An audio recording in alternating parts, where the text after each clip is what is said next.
Picture this. It's 2018. You're in a boardroom in Tokyo. Across the table sits Masayoshi Son, one of the most powerful investors in the world, the man who runs SoftBank, a $100 billion investment fund. You have 28 minutes to pitch him. You don't prepare slides. You don't bring a financial model. You don't even wear shoes. You walk in barefoot, take a shot of tequila, and tell him your company isn't a real estate business. It's a movement, a consciousness, an energy force that is going to fundamentally transform the way human beings live and work on planet Earth. You tell him that you are going to live forever. He gives you $4.4 billion in 28 minutes. That man was Adam Neumann, and the company he was selling was WeWork, a business that rented out office space, convinced the world it was a technology company, and reached a valuation of $47 billion before the whole thing collapsed in one of the most spectacular implosions in business history. This is not a story about a quiet fraud carefully hidden in spreadsheets. This is a story about a man who is so charismatic, so audacious, so completely untethered from reality that the smartest investors in the world handed him billions of dollars and asked for more. And the people who paid the real price weren't the billionaires. They were the true believers, the young, idealistic employees who quit stable jobs, moved cities, and gave everything to a man who told them that they were changing the world. Let's meet Adam Neumann. Adam Neumann was born in Israel in 1979. His childhood was unstable. His parents divorced and he moved constantly. He spent years living on a kibbutz. That's the Israeli communal living system where everyone shares everything and works towards a collective goal. That kibbutz experience, it never left him. He arrived in New York in his mid-20s with almost nothing, but he had a big personality and even bigger ambitions. He also had a gift for making every single person he met feel like the most important person in the room. He tried several businesses before WeWork. None of them worked particularly well. But then, in 2010, he co-founded WeWork with Miguel McKelvey. The concept was very simple. Lease large office buildings, divide them into smaller shared workspaces, and rent them to freelancers. Rent them to startups and small businesses who could not afford their own offices.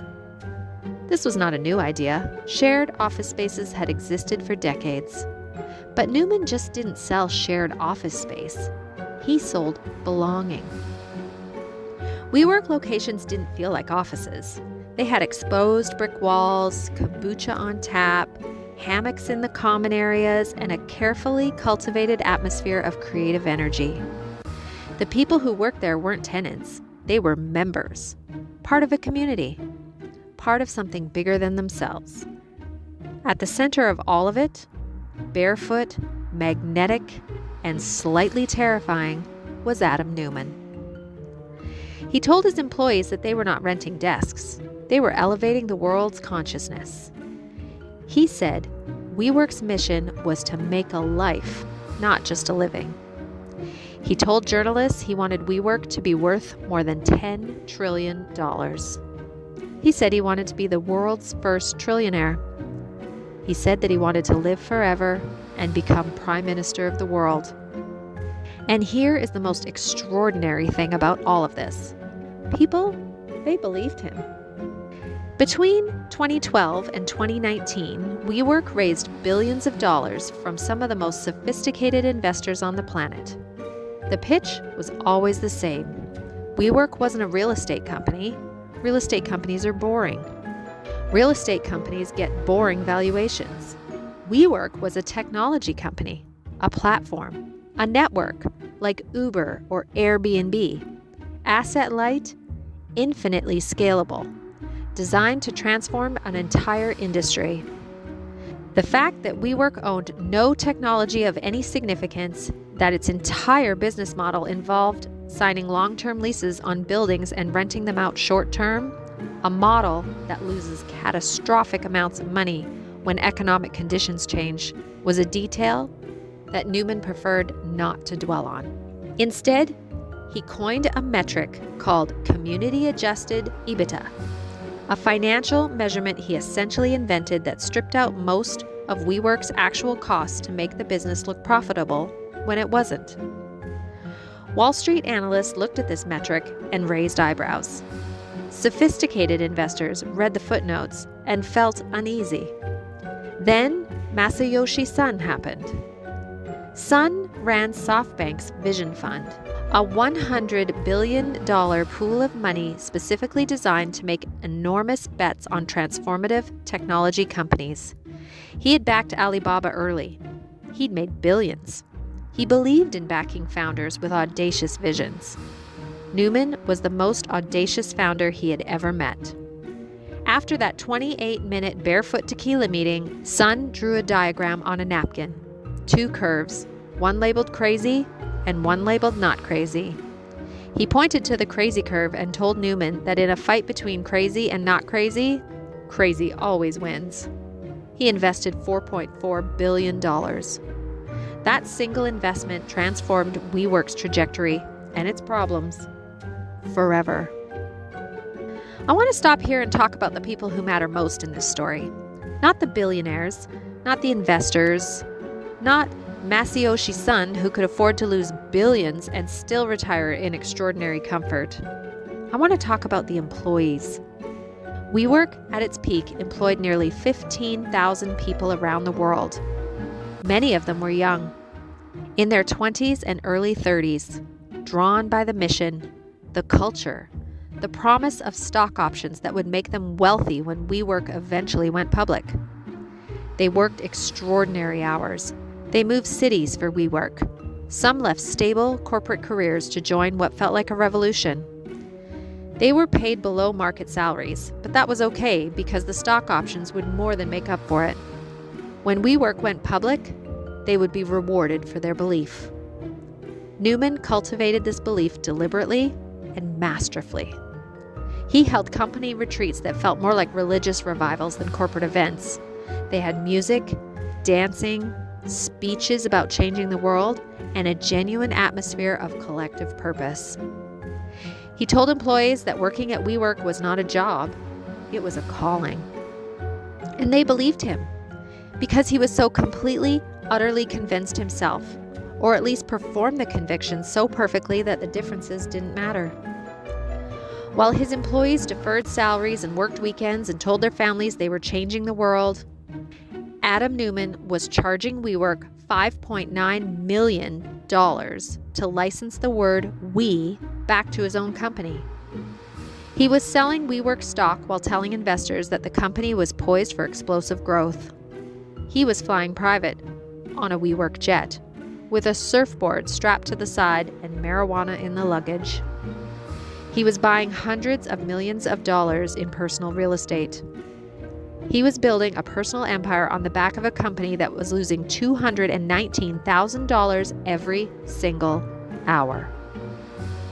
In 2019, WeWork filed to go public on the stock market. This required publishing a prospectus, a detailed document explaining the business to potential investors.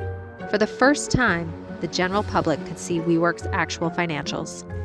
What they saw was staggering. WeWork had lost $1.9 billion in 2018 alone. It was on track to lose even more in 2019. Its business model, signing long-term leases and renting short-term, meant that it had $47 billion in long-term lease obligation and almost no guaranteed long-term revenue to match them. The prospectus also revealed something else. Neumann had structured WeWork so that his shares carried 20 votes each compared to 1 vote for ordinary shareholders. He had personally borrowed hundreds of millions of dollars from WeWork. He had sold nearly $700 million in WeWork stock while telling investors to buy more. And the word "we" appeared in the prospectus 169 times in a single section. Wall Street analysts, who had been valuing WeWork at $47 billion based on Neumann's pitches, read the prospectus and felt something shift. The questions started coming. The coverage turned critical. Journalists began picking apart the numbers. Within weeks, the $47 billion valuation had collapsed to $8 billion. WeWork's IPO was pulled. The company was in crisis.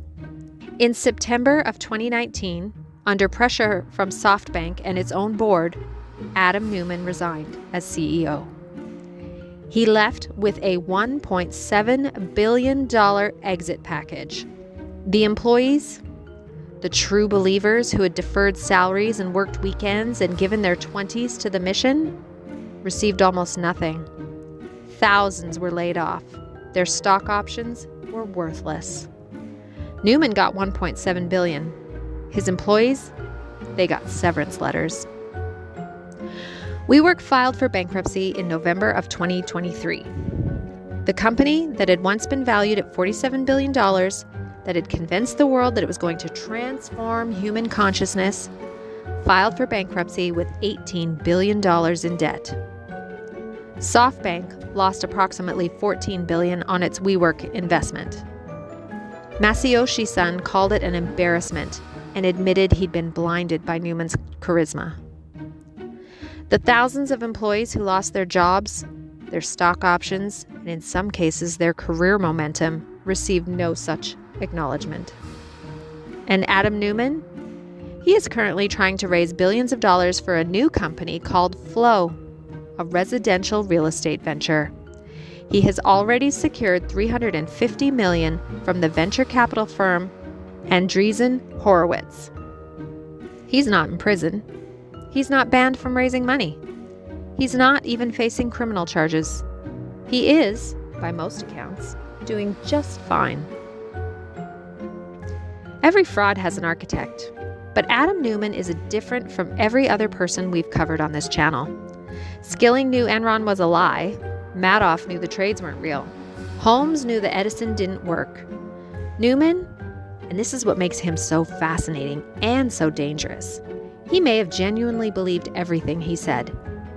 The most dangerous con artists aren't always the ones who know they're lying. Sometimes they're the ones who have convinced themselves so completely that the vision is real, that the numbers, the employees, the investors, and reality itself are just details to be figured out later. That is the lesson of WeWork. When someone tells you their company isn't subject to normal financial rules, that profit doesn't matter, and losses are just the cost of changing the world, and that you need to believe before you can understand. Ask to see the actual numbers. The true believers at WeWork deserve better. They worked hard.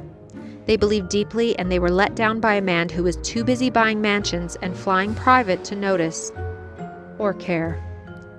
Next week, we are going inside FTX, the crypto exchange that collapsed overnight and took billions of dollars and customer money with it. The man at the center of it, Sam Bankman-Fried, who somehow convinced everyone he was the good guy.